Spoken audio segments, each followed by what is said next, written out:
Mr. Mullin. Thank you, Mr. Chairman. I guess my first question would be to Director Ray. Do we feel like with cybersecurity that we're being risk adverse or being proactive towards Russia and to protecting our intellectual property here inside the United States? Well, I think, at the risk of sounding like a lawyer, I think it's a little bit of both. We're obviously being risk averse in one sense as we're trying to help manage the cyber defense side of it and trying to manage risk that sense, but proactive in a different sense, which is more and more, as I was just alluding to, we're working together, General Nakasone and we. On being risk adverse, I'm just going to cut in there just a second, because you can't really be risk adverse and be proactive at the same time, because if you're risk adverse and you're afraid to do anything because you don't want to escalate it. But yet, since the threat has already came to us, it seems to me that we should be changing our posture to being very proactive, to saying, listen, we have tools. If you come after us, we're going to punch you back.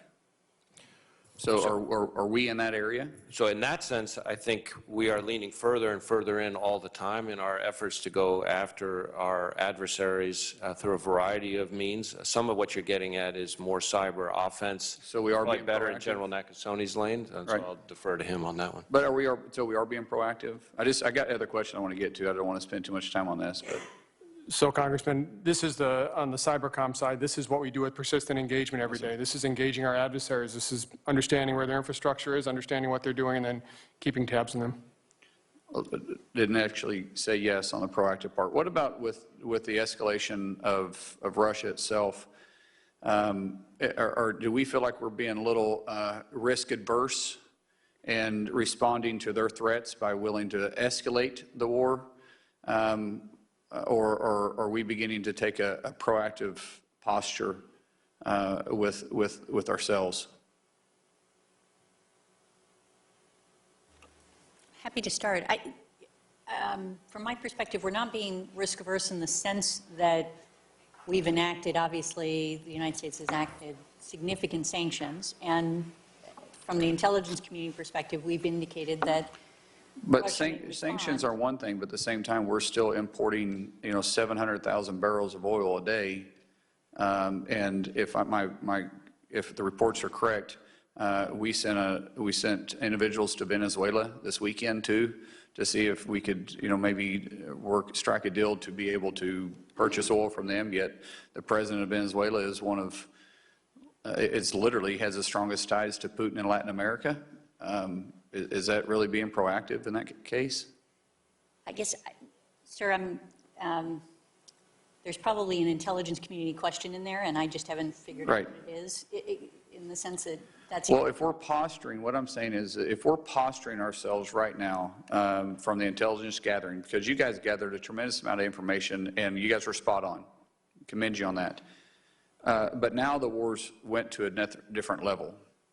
And I'm assuming we're gathering on the worst case scenario because that's what the IC does.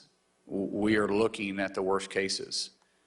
Worst case scenario is where are we posturing ourselves? What are we telling and getting prepared for? Obviously in this setting, not the classified setting, in this setting, where are we moving towards? Are we advising that, hey, listen, we maybe should really start looking at bringing ourselves back in? I mean, Director Hines, your testimony yourself, you said that Russia uses oil to influence and coerce Europe, right?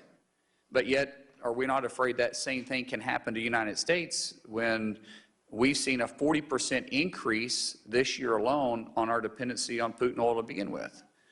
Are we not assessing that as a risk?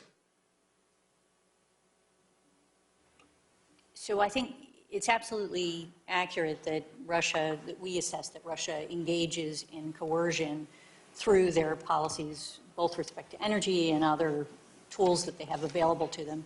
And I think that's where we would have our... Have we not assessed that that's a risk to us too? That they would try to use that with us? Well, because we've increased our dependency more on them. Yeah. So if that's a national risk, are we advising the president as such? I mean, I think to the extent that the question is related to whether or not there are ways in which Putin can actually take action that would be a risk to us, yes, of course. So what have we been advising the president of? That we should limit that? That we should try to become more energy independent and instead of so reliant on Russia? Are we making those assessments? So from an intelligence community perspective, what we do is lay out the picture, and then we let the policy community obviously decide what it is that they take action on. But you guys have laid that picture out. Yes, a yes or no? Certainly, energy is something that we have looked deeply Okay. at in terms of. I yield back. Thank you.